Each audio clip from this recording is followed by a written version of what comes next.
शुरुआत होने जा रही है, मार्केट पार्ट 2। और एक फिल्म है डे नाइट और बाइलिंगुअल है वो, बंगाली में दिवारात्रि है, जो आधी पिक्चर कंप्लीट हो चुकी है। कुछ सीरीज के में भी काम चल रहे हैं। सो पाइपलाइन में काफ़ी चीज़ें हैं। बाकी गरीब नवाज जैसे नवाजेंगे उसी तरह से हम आगे बढ़ेंगे। कौन से नए चेहरे आप दिखाना चाहेंगे? हाँ, मार्केट 2 में कौन से नए चेहरे होंगे? हाँ, इसमें नए चेहरे तो रहेंगे, लेकिन पुराने चेहरे भी रहेंगे। इसमें हमने जो हमारी कास्टिंग लाइनअप हुई है वो है उर्वशी रौतेला, जरीन खान और चित्रगंगा सिंह, और एक लड़की हैं जो फाइनल होना बाकी है, और बांग्लादेश से आ रही हैं मोहतरमा, और शर्मन जोशी, कुणाल खेमू, गोविंद नामदेव, और ऐसे बहुत सारे एक्टर्स हैं इस फिल्म के बाद। कब तक मार्केट में आ सकते हैं? ये देखिए, ये मार्केट में आते आते तो मेरे ख्याल से 2022 अक्टूबर नवंबर लग जाएगा। हमारी शूटिंग जैसे बाबा की इच्छा हो यथाशीघ्र शुरुआत होगी अप्रैल से, मार्च अप्रैल से, है ना। तो कई मुल्कों में शूटिंग है, दुबई में, बैंकॉक में, लखनऊ में, बॉम्बे में, पांडिचेरी में। तो काफ़ी जगह की स्टोरी है, बहुत ही रियलिस्टिक स्टोरी है जो हमारे समाज सोसाइटी को एक आईना दिखाती है। ये फिल्म पहले वाली भी फिल्म ने हमने एक सच्ची घटना को लेकर बनाई थी, मनीषा कोइराला, सुमन रंगनाथन और श्वेता मेनन, काफ़ी लोगों को लेकर। तो वो फिल्म भी चली थी मेरी कृपा से। पहली बार हम जब आए थे यहाँ पर, जब मैं यंगेस्ट डायरेक्टर बना था बॉलीवुड का, उस वक्त मैं डायरेक्ट कर रहा था ऋषि कपूर, रवीना टंडन, तब्बू, सुमित सहगल, प्राण साहब, प्रियंका चोपड़ा साहब। तो मैं सबसे पहले कैसेट लेकर गरीब नवाज के पास आया था। ये 93 की बात कर रहा हूँ, 94 की बात कर रहा हूँ।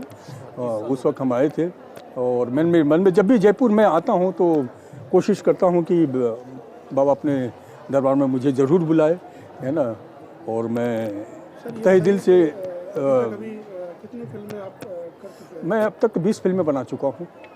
बड़े स्टारों के साथ भी बनाया हूँ, और न्यू कमर को भी काफ़ी ब्रेक दिया हूँ।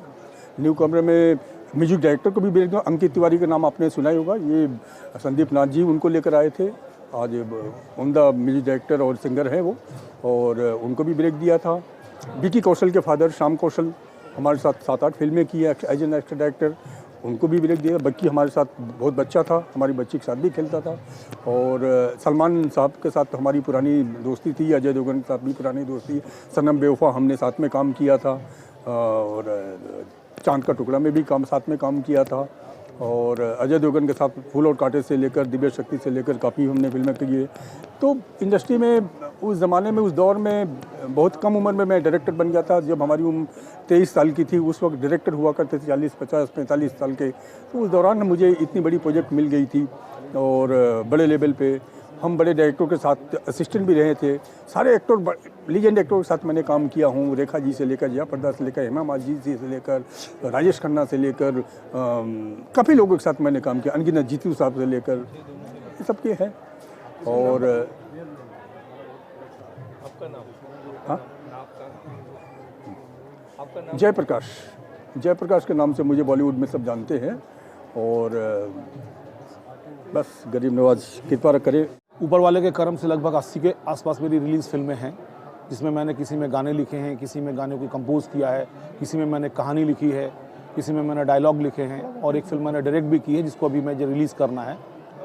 और इसके अलावा मैं टेलीविज़न में कुछ काम किया है और एडवर्टाइजमेंट में कुछ काम किया है। तो ये सब ऊपर वालों की मेहरबानी और मेरे सब साथियों के सहयोग से हो पाया है।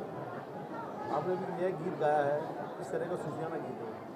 जी, ये इस गीत का नाम है रंगरेज़, और ये मेरे YouTube चैनल पे है। इसके अलावा मैंने एक गाना और गाया है, इश्क निराला, जिसकी शूटिंग मैंने पिछले साल जोधपुर में की थी, ओसियान में और जोधपुर के आसपास। वो गाना भी आपको मिलेगा सुनने में, उसमें भी एक सूफियाना टच है।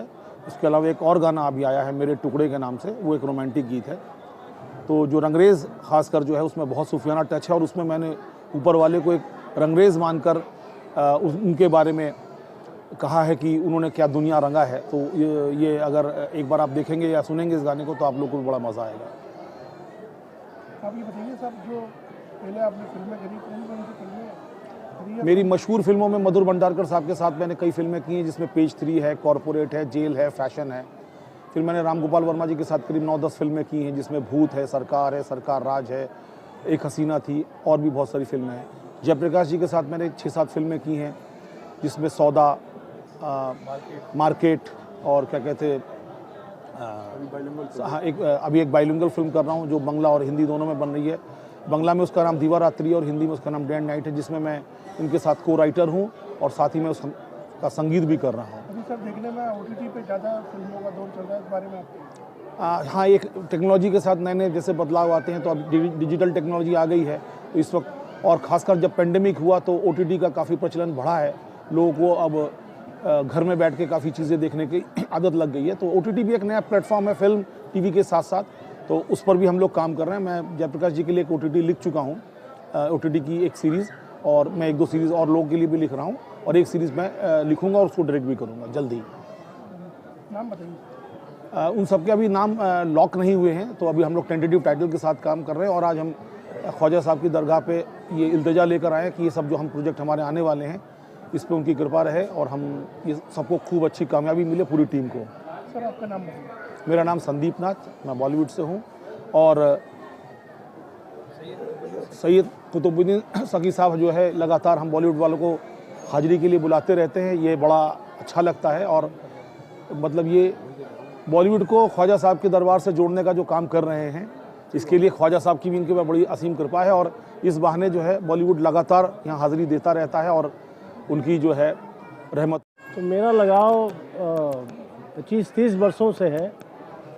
आना हुआ 2003 गालिबन मार्केट के वक्त, और उस वक्त हमारी मुलाकात कुतुबुद्दीन सखी साहब से हुई, और तब से एक बड़ा अजीब रिश्ता बन गया, जिसको हम रूहानी रिश्ता कह सकते हैं, कि उसके बाद मैं आऊँ ना आऊँ, ज़हनी और क़ल्बी लगाव कुतुबुद्दीन सखी साहब से और ख्वाजा साहब से, बल्कि इनके मार्फत ख्वाजा साहब से ये रिश्ता बना रहा, लगा रहा। और इन्होंने एक बात कही थी कि आप जहन में सोचिएगा और बोलिएगा कि मैं आना चाहता हूँ, ख्वाजा साहब बुलाना काम है ख्वाजा साहब का।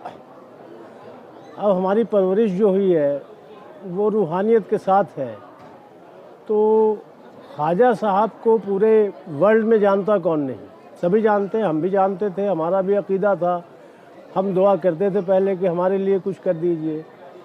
लेकिन आज से 8-10 साल कबल अजमेर शरीफ में एक प्रोग्राम हुआ था जो रात भर चला था, वो तारीख़ क्या थी मुझे याद नहीं।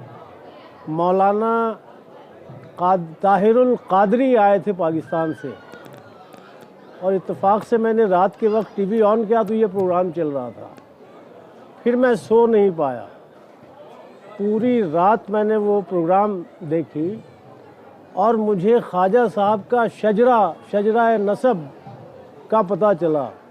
वहाँ से अक़ीदत की इंटेंसिटी में बहुत इजाफ़ा हो गया जब मुझे पता चला कि आप यहाँ आने से पहले 2 बार रोज़े हुजूर पे जा चुके थे, और वहाँ उनको ख्वाजा मोइनुद्दीन चिश्ती के लक़ब से नवाजा गया। तो उसके बाद से जो एक रूहानियत जो अलग सी हो गई कि he is not an ordinary son, तो तब से और एक रिश्ता रहा। और ख़ास बात यह है कि मैं हर रोज़ इन्हें याद करता हूँ, नमाज इशा के बाद गुफ्तगू जैसी बात होती है।